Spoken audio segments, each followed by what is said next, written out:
Hello, hi guys! Magandang hapon sa inyong lahat.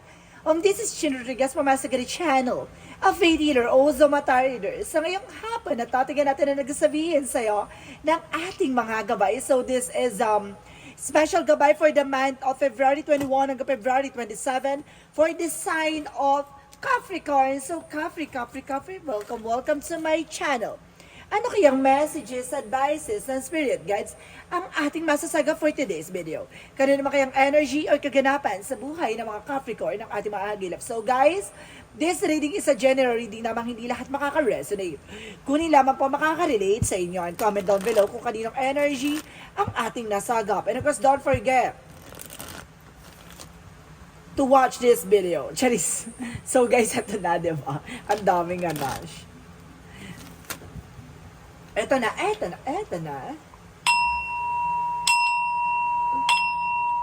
Angel Spirit Messages give me an information po for the sign of Capricorn. Angel Spirit Guide, please give me information. Tinataasan natin yung energy kahit na, di ba? Medyo sinisinat si water. So there's an ease of one, so there's a new beginning. So may mga bagong eksena raw dito, no? Maaari magdala sa'yo ng bagong simula, no? Kumbaga sinasabi dito, kailangan mong gamayan, no? At kailangan mong kumbaga subaybayan na baka magdulot to sa'yo ng problema.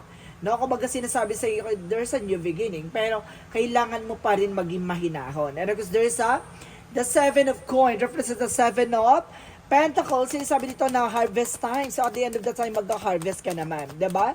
And because there's an Empress card for a revert. So, maaari makapagsimula ka ng bagong buhay, bagong eksena, bagong trabaho, bagong negosyo, no? So, let's see. And of course, there's the Nine of Cups. So, there's a wish fulfillment. So, may mga bagay dito na unti-unti ka nang kumbaga maisa sa katuparan, no? May mga bagay dito na pinangarap mo lang pero hindi mo akalaing makukuha mo, no? Maaaring baka magbukas ka ng bagong negosyo at makakuha ka ng bagong promotion pero hindi mo siya inasahan. And of course, parang dati lang iniisip mo lang siya pero ngayon abot kamay mo na. And because there's the word card. So some of you, there's a travel, guys. Bakit yung hiniling mo? Yung pinangarap mo na makaalis na, no? Baka makapangibang bansa. So this is the moment na baka ito na yon. So let's see what is additional messages for Angel Spirit Guides. And of course, there's the King of Wands. So there's a control. Kailangan kontrolin mo yung emotions mo, no? Hindi ka pwedeng maging bugnutin o mainitin ang ulo dito, guys. Kailangan mong pag-isipan. Kasi nagiging para aggressive ka.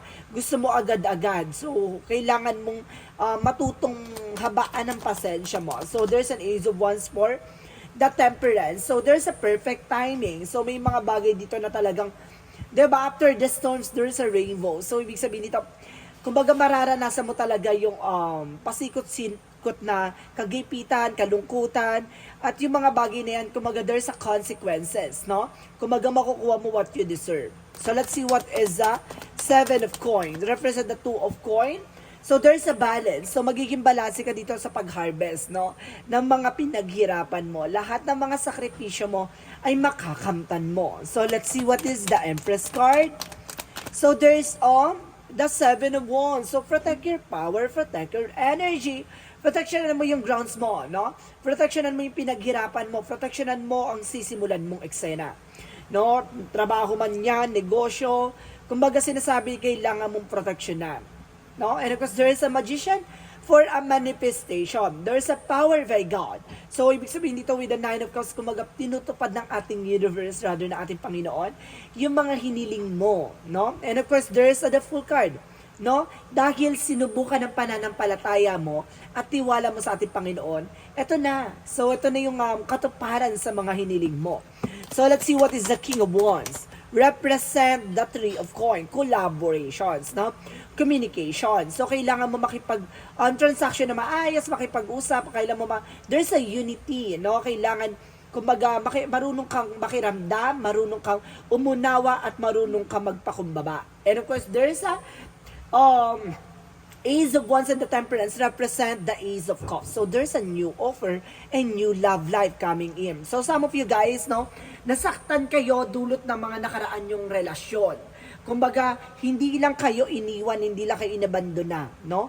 Iniwan pa kayo ng mga problema, no? So, this is the moment na maaring, kumbaga, ito na yung solution, ito na yung tao na magtutupad sa mga hiniling mo. Maaring siya yung, kumbaga, magpupuno o magpupuno ng mga pagkukulang ng mga dati mong minahal. So, ito na yung kabayaran. So, let's see what is the 7 of Pentacles and the 2 of Pentacles. So, there's an 8 of Swords in reverse. So, there's a recovery, freedom from toxicity. So, nakalaya ka na sa toxic relationship. Either nakalaya ka na sa mga negativity. So, ibig sabihin dito, kailangan mo maging balance pagdating sa finances. Kasi, dyan mo malalaman, dyan mo makikita kung sino talaga yung totoong tunay na kaibigan mo at yung mga totoong nagmamahal sa'yo pagdating sa finances. Pag wala ka ng pera, wala na. So, let's see what is the Emperor and of course the 7 of Wands. So, there's the 4 of Swords. Intuitions. Now, makinig ka sa gut feeling mo, makinig ka sa intuitions mo. Kasi, yan magdadala sa'yo ng tagumpay, no? Pinoproteksyonan ka at pinangangalagaan ka ng ating mga gabay, no? There's an inner voice, so makinig ka. So, there's a 9 of Cups and of course the Magician represent the Knight of Coin. So, there's a practicality. So, guys, there's a power by the universe, no? And of course, a power by God, rather. And of course, sinasabi sa'yo dito, guys, na kumbaga matutupad na yung mga pangarap mo pero kailangan mo maging practical at kailangan mo maging secure sa lahat ng mga bagay na ginagawa at pinangahawakan mo. So let's see what is the word card and the full card. Represents the 2 of Swords, the King of Swords. So there's a stop the pattern. So may mga bagay dito na kailangan mo maging matalino, maging wais sa mga desisyon, sa mga kaganapan sa buhay mo. May mga bagay na kailangan mong putulin. May mga bagay na kailangan mong alisin. Lalo na yung mga taong kumbaga kinuha yung tiwala mo, no? Yung mga taong hindi pala buo yung loyalty sa'yo. So, let's see what is the King of Wands and the 3 of Coins. To represent the 6 of Swords. So, there's a transition. So, makakaalis ka na sa situation. May mga bagay dito na parang magbibigay sa'yo ng pagbabago. May mga bagay dito kumbaga, magbibigay sa'yo ng kaliwanagan, no? Kailangan mo muna syempre pag-isipan, makipag-usap at makipagtalakayan. So, let's see. What is additional messages for the outcome? Sa outcome mo naman, guys, there's a 10 of Pentacles. So, there's a long-term success and long-term investment. So, magkakaroon ka ng pangmatagalan dito. Pero, eventually, kailangan mo syempre limitahan yung mga bagay-bagay sa paligid mo. Kontrolin yung magiging emosyon mo. Huwag ka masyadong aggressive sa lahat ng mga decision mo. At the same time, there's the 3 of Wands. So, waiting for result, waiting for a shift. May mga bagay na kailangan mong hintayin. I-surrender mo by God, no? And of course, sinasabi dito, there's a tower moment. There's a big changes coming in for you. Saka to papasok ang malaking pagbabago na magaganap sa buhay mo. Kasi may mga bagay na muna na kailangan mong baguhin sa sistema mo, no? Kumbaga, mali ang sistema mo, mali ang anggulo ng eksena mo, no? Kaya ang gulo-gulo. So, let's see what is additional messages for career. So, there's a Palace of Cups. So, there's a lot of, kumbaga, parang mapagbigay, mapagmahal, parang ganon. Parang dahil dyan, see? Dahil dyan, nagkakaroon ng 10 of Swords. Backstabbing. See, di ba? Isa lang sinasabi ng gabay natin na, kumbaga dahil sa pagiging mabuti mo at pagiging mapagmahal mo, no? Inaabuso na ang iyong mga katangian mo, no? Kumbaga masyado ka kasing kumbaga konting kibot, bigay, konting kibot, awa. So, yun na, inabuso na. So, there's a possibility kailangan mong stop the pattern, no? Baguhin ang sistema mo. So, let's see. Additional messages for the love life. Sa love life mo naman, guys, there's the Hermit card. So, there's a soul searching. Now, may mga bagay dito na bibigyan kaliwanagan with the Devil card. So, ibig sabihin dito, guys, some of you bakit hindi ka nakakahanap ng tao magmamahal sa'yo? Some of na makahanap mo siya, bila kayo naghihiwalay or suddenly inaabandon na ka, iniiwan ka sa ere. Dahil there's a devil energy with the Hermit card. May sumpa o mayroong masamang dasal na ginawa sa'yo na lahat ng mamahalin mo, lolokohin ka or iiwan ka sa ere na walang kabula. Parang biglang magkakaroon ng coldness, no? Parang biglang manlalamig, tas technically wala na. Ganon. Kumbaga, dahil dyan sa mga, itong gumagawa nito, bibigyan kita ng clue. Ang gumagawa nito ay sarili mong pamilya, sarili mong kamag-anak. Ganon. Kumbaga, malapit sa'yo. Kasi parang ayaw nito mapunta yung attention mo dun sa magiging partner mo. So, let's see what is additional messages for the health. So, there's a strength card. Lakasan mo ang loob mo. Kailangan mong maging malakas at maging matibay. Kasi there's an information na parang nauunawaan mo na natutuklasan mo na unti-unti. At the same time, there's the king of coin, no? Practicality. So this is the moment na parang unti-unti na nagsisingkin sa utak mo na kailangan mo maging practical pagdating sa finances. So let's see what is the magical fairy messages. So let's see what is the magical fairy messages for you.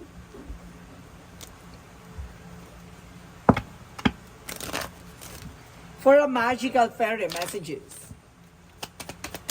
Magical fairy messages, so there's a dietary change. So kailangan mo mag-diet, no?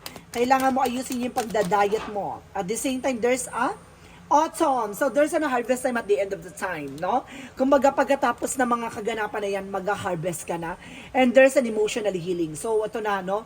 Parang gagamutin na yung kumbaga nararamdaman mo emotional, no? Lahat ng mga heartbreak, pain, no, na lahat na nagdulot sa'yo, no, ng mga taong, kumbaga, pinagkatiwalaan mo. So, let's see what is Archangel Michael messages.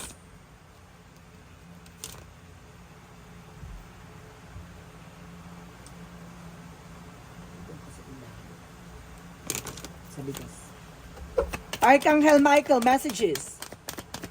So, there is have confidence. So, kailangan mong lakasan ng loob mo, kumbaga kapalan mo yung pes mo dito at this time, no? And of course, sinasabi dito, there's a positive thoughts create a positive result. So, being optimistic, no? Kailangan maging positibo ka. Kumbaga, ganun na nga no? Naramdaman mo na, naranasan mo nang itry do rin, lokohin, kumbaga, gamitin. Sa madaling salita, parang ginamit ka dito And of course, there's an admit the truth to yourself and act accordingly. Hindi mo kailangan magpanggap na. Hindi mo kailangan itago sa sarili mo na nasasaktan ka sa lahat ng mga ginawa sa'yo. So, let's see what is the Romance Angels. What is the Romance Angels represents? So, there's an engagement. So, some of you magkakaroon ka ng engagement dito. Akala mo, tapos na? Akala mo, huli na ang lahat? Porkit nagkakaedad ka na? No! Wala ka pa sa exciting part. At the same time, there's a stay optimistic about your love life. See? Kailangan mo maging positibo sa pagdating sa love life. Akala mo, wala na. Akala mo yung, kumbaga, mabubulok ka na lang ng ganyan. Hindi, may magdidilig sa'yo. So, let's see. Additional messages. And of course, there's books, no?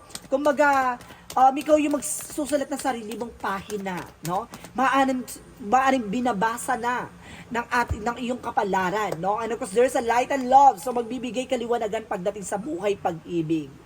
So, let's see what is the chakra messages. For the chakra messages, angel spirit guides.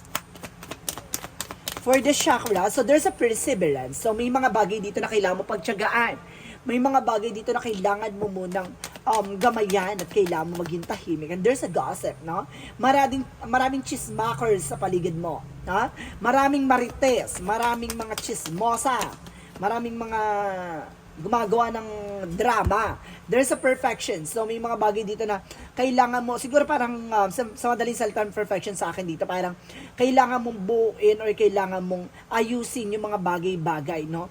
Kumbaga, para sa iba, parang inaano mo nila line up mo na, no? Parang sinisecure mo na yung sarili mo for your own. There's a despondency, no? Kumbaga, parang naguguluhan ka pa at this moment.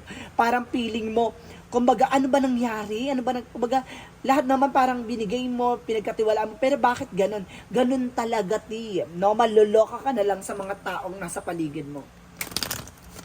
So, let's see what is additional messages for Angel Spirit Guide. So, there's a baby steps. So, there's a actions, no? Follow your intuition. So, kailangan mong solusyonan, no? At kailangan mong sundin ang iyong intuition. At the same time, there's a Hirate. So, there's an homesick of the stars. So, parang nangungulila ka sa mga pangarap mo, sa mga hiniling mo, sa mga gusto mong mangyari, no? So, let's see what is the angel's answer. Kasi parang hindi ito pinangarap mo. Parang ganon. Pero kasi ang nangyayari kasi, dahil sa breadwinner ka, parang inabuso ka, no? Parang ganon. And there's the situation will improve. No? Ang sitwasyon na to ay magbabago. At the same time, there's an improving health. No? Mag-improve na rin daw yung health mo. So, let's see what is additional messages. Additional messages, there's a recovery. I told you so. Makaka-recover ka at the end of the time, no? Kumbaga lahat ng mga nangyari sa'yo or kaganapan sa buhay mo, lahat ng yan ay, kumbaga, ma-harvest mo. So, let's see what is Archangel Raphael. So, sinasabi ni Archangel Raphael, there's an avoid allergen. So, umiwas ka sa mga parang allergy ka na. No? Parang, kailangan mo nang iwasan kasi nangangati ka. Parang gano'n, parang itong tao na to, lakas ng tama nito, or parang itong tao na to, parang iba yung radar ko, or iba yung feelings ko sa kanya. Parang gano'n, meron kang something, allergy sa kanya. At the same time, there's an expect the miracle. So, see, mag-expect ka ng miracle. So, sinasabi dito, expect the miracle. So, mag-expect ka ng mga himala, no? Parang bless in disguise happen. So, let's see, what is the Monsology? Take time to breathe out. So, may mga bagay dito na kailangan mo munang pag-isipan. Kailangan mo muna ng oras para gugulin, para makapag-isip. And it's time to release negativity. Saka mo alisin yung mga negatibo, mga toxic. And there's an emotional running high. Saka ka makakaramdam ng overwhelm. No? Yung feelings na parang nakalaya ka, no? Sa bangungot ng nakaraan. So, let's see what is additional messages for Angel Spirit Guides. Angel Spirit Guide, please give me information. There's a regret, no? May mga pagsisisi dito at pangihinayang, ha? And there's a discipline. Marami din about sa disiplina, no? Kumbaga, kumbaga, naabuso ka, dapat kasi nagkaroon ng discipline. And there's a failure, no? Kumbaga, kaya nagkaroon ng failure, nagkaroon ng regret, at nagkaroon ng discipline, na pinakita yung discipline dito kasi mali yung sistemang ginawa mo. Kaya para na-abuse ka. So, let's see what is additional angel spirit guides. So, there's a inner truth. So, see, malalaman mo ang totoong katotohanan, no? And there's an evolution. So, saka ka matatauhan. At the same time, there's a relationship. Saka mo makikita ang kahalagahan. Ang galing, no? Last one card, kung meron pa. So, there's a trust, no? Kaya kailangan mo magtiwala sa ating poong may kapal, no? There's an honesty is the best policy. Diba? Yung pagiging tapat kasi nandyan yan eh. Pero yung kumbaga nawala na yung ano mo, yung nagkaroon ka na ng trust issue, wala na yan. Kumbaga, paulit-ulit na yung mangyayari. And there's a 4 chakra Archangel Raphael, magkakaroon ka na ng healing. So, nandito sa Archangel Raphael for your healing process. So, let's see what is the Jesus loving quotes. Jesus loving quote said, be a good comfort, your faith has been built. So, ibig sabihin dito, kumbaga maging totoong malilingkod ka or maging mabuti ka sa ibang tao, no? Sa kabila ng mga ginawa nila sa iyo, kumbaga mas piliin mong lumaya or umiwas, no? Kaysa pumatol at gumante, no? So, basta sinasabi sa iyo dito, sinusubukan ng pananampalataya ng buong buo sa ganong eksena. So, let's see what is the angel's answer. Angel's number. Give me an information. Angel's number. So, there's an 8. I am successful. At the end of the time, magsasuccess ka.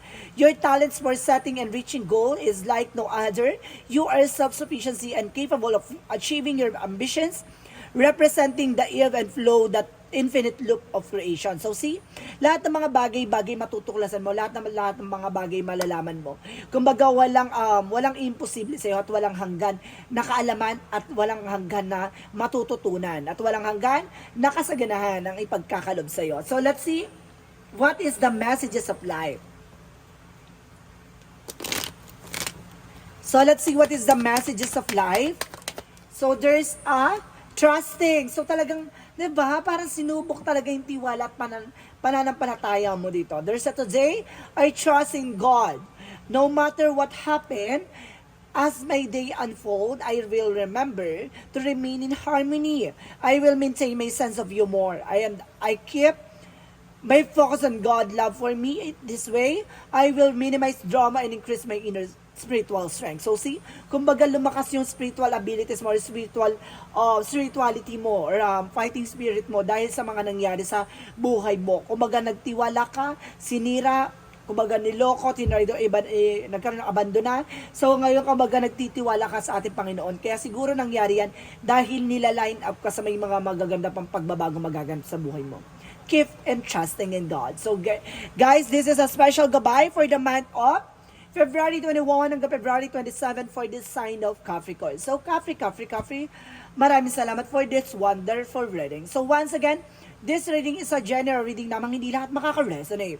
Kunin lamang po makaka-relate sa inyo and comment down below kung kaninong energy ang ating nasagap. And of course, don't forget to like and subscribe my channel and hit the notification bell for more videos update. And of course, maraming salamat po sa mga walang sawang pagsuporta sa aking channel, lalo na yung hindi nag-skip ng ads. Naway pagpalain kayo na Diyos at may kapal, siksik liglig na gumapaw na biyayang manong balik sa inyo. And of course, maraming salamat sa mga nag-share ng aking videos sa mang uri ng social media platforms. Maraming salamat and see you in the next video. Bye-bye and babush!